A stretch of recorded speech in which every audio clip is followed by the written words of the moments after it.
Ризашылық білдіреміз. Баяндама үшін процедурный бірінші микрофон.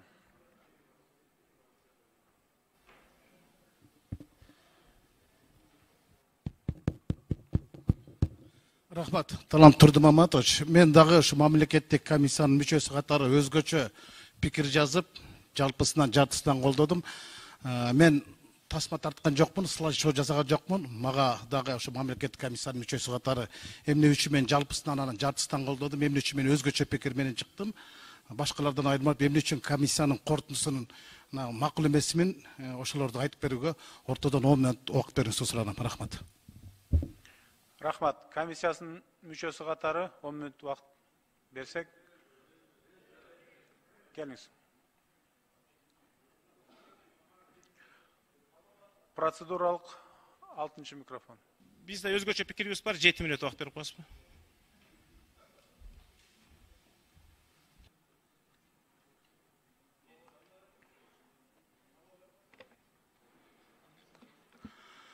Урматтуу төраға, урматтуу премьер-министр, урматтуу кесиптештер, урматтуу теледен угуп жаткан, радиодон угуп жаткан мекендештер, мамлекеттик комиссиянын мүчөсү катары комиссиянын бүгүнкү корутундусуна мен кол коюп бердим, бирок жалпысынан жартысынан гана колдойм деген өзгөчө пикир менен чыктым. Эмне үчүн мен ушундай пикир менен чыктым? Анын бардыгын жазыш кыйын экен, бирок ошо ортоңку трибунага чыгып өз оюмду айтып коюуну туура көрүп турам. Комиссиянын ишине биринчи ыраазычылык билдирип кетейин. Абдан чоң, эбегейсиз чоң иштерди жасады. Өзгөчө эксперттердин эмгегин баалап коюшум керек. Эң чоң экологиялык экспертизаларды жасап чыкты. Бул эгемендүү Кыргызстандын тарыхындагы эң чоң доону тауып чыкты, аныктап чыкты, ачыктап чыкты. Булар боюнча менде мындай каршы пикир жок, жакшы пикирим бар. Ал эми комиссиянын корутундусунда аша чапкан, ала барман, аныкталбаган жерлер көп экен. Ошондуктан мен кече Акылбек Усенбеков жөнөткөн 9 барактан турган проект постановление жогорку кеңеште окуп чыгып, анан ушуга каршы пикирин жаздым эле. Эртең мен бирок негедир 35 барактан турган корутундуга кол коюп бердим. Эми бул корутунду токтом долбоору бул тарыхый документ. Анан ушул тарыхый документте тарых тактыкты, саясат сактыкты талап кылат. Анан ушул тарыхый документте көп адамдардын тагдыры чечилет, мамлекеттин тагдыры да чечилет. Мен өзүмдүн сунушу менен чыктым. Да, бардыгыбыз жакшы билебиз. Кумтөрдүн кумга сиңген алтындарын. Эң негизгиси экеле келишим болгон. Элдин башын ар жак бер жакка бурмалабай ачыгын айтайык да, алагучту атын алатай турган болсок, 2003 жылкы кабыл алынган чечим инвестиционный соглашение, анан 2009 жылкы кабыл алынган конституциялык чечим. Анан бул токтомдо 2020 жылдын октябрь айынан келген гана бийликти актап калгандардын бардыгын Кыргыз Республикасынын чыккынчысы катары сыпаттап салдык да. Чыккынчы деп атап да салдык. Алардын бирок чыккынчы деген аныктамасы жок. Чыккынчы деп бир гана сот берсе керек. Бирок бул жерде ушуна кирип кетти да. Мен ошого нааразмын. Эмне үчүн биз 2020 жылдын октябрынан алышыбыз керек. Ага чейинкилердин бардыгы чыккынчы болуп, андан кийинкилердин бардыгы демек кылабы. Бирок ошол Акаевдагы, Бакиевдагы, Атамбаевдагы, Жээнбековдагы Кыргыз элине кыянаттык кылып чыккынчы болгон болсо, аларга кызмат кылган адамдардын баары ошодо отурат да. Анда ушул жердин жарымысы чыккынчы экенбиз да. Эң негизги чыккынчылар 2009 жылы өкмөттө анан жогорку кеңеш иштегендер деп мен айтам. Мына ошол 2009 жылкы конституциялык соглашениеда кумтөргө кулдук уруп, конституциялык соттун чечими менен бекитип бергенбиз. Андан кийин келген бийликтер ал конституциялык соттун чечимин бузалмак эмес. Ал эми кечеги Октябрь райондук соттун чечими ал Октябрь революциясынын чечиминдей эле анын арбитраж сот кабыл да албайт керек болсо.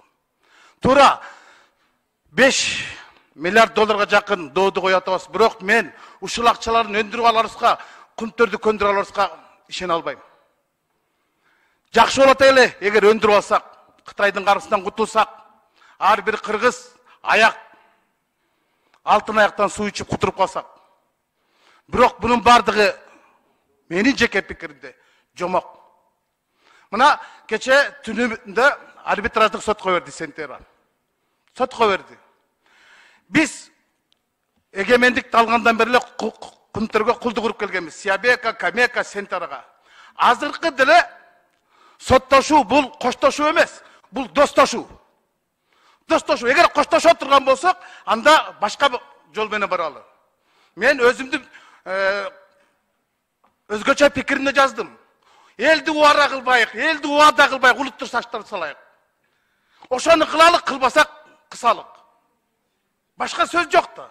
Эмне үчүн биз 2003-2009 жылкы келишимдерге учкай кеп кылып, андан кийинкиге басым жасап атабыз. Бул саясат да. Бул саясат да, чылгый саясат. Бирок 2003, 2009, 2007 жылда комиссия болгон. 2007 жылы Атамбаев өкмөт башчы болуп турган кезде Акылбек Үсенбекович комиссияны жетектеген. 2003 жылкы жумушчу топто Акылбек Үсенбекович азыркы комиссиянын башчысы бажы салык кызматтарынын төрагасы болуп комитеттен ошол комиссия кылышкан. 2009 жылкы өкмөттүн премьер-министри болуп туруп экономикалык саясатын көзөмөлдөп турган. Анан бардыгы чыккынчы болуп бул киши кургак чыкканда бул кандай болуп калат? Тарых бизди кечирбей калат го дейм. Алардын күнөөсү канчалык болсо, бул кишиники ошончолук болмок да. Эмне үчүн Акылбек Үсенбекович ошол кезде Акаевдин бетине мендей болушун айтып чыккан жок? Эмне үчүн Бакиевке ошентип айтып чыккан жок ошол кезинде? Эмне үчүн Атамбаев айтып чыккан жок? Сиз чыккынчысыз мындай кылып атасыз деп. Эмне үчүн Жээнбеков айтып чыккан жок кече? Эмне үчүн айтып чыккан жок? Мына мен азыр айтып чыгып атам. Өзүмдүн каршы пикиримди айтып чыгып атам. Оюн кылбаш керек да. Бул чылгый оюн, саясат. Кумтар боюнча мен Кубанычбек Исабековдун, Базарбай Мамбетовдун 2013 жылкы мамлекеттик комиссиянын чечимдерин бардыгын окуп чыктым.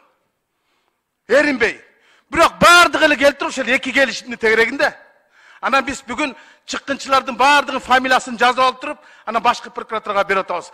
Бирок баш мыйзамда Кумтар боюнча мурунку берени алынып калбадыбы? Мурунку баш мыйзамда бар эле да Кумтар боюнча козголгон кылмыш иштерине мөөнөтү эскирди деген берене колдонулбайт деп. Азыр кимди жоопко тарта аласың? Нанаев өтүп кетти, Танаев өтүп кетти, Камчок Кудайбергенов өтүп кетти, Насирдин Исанов жок. Кимди жоопко тартабыз? Анан бул ашуудан берген отчет болот атпайбы Байдылдан кандай эле? Эгерде биз комиссиянын дагы ноябрга чейин узартып аткан болсок, анда биз сүйлөшүүлүгө мүмкүнчүлүк берип атпайбызбы?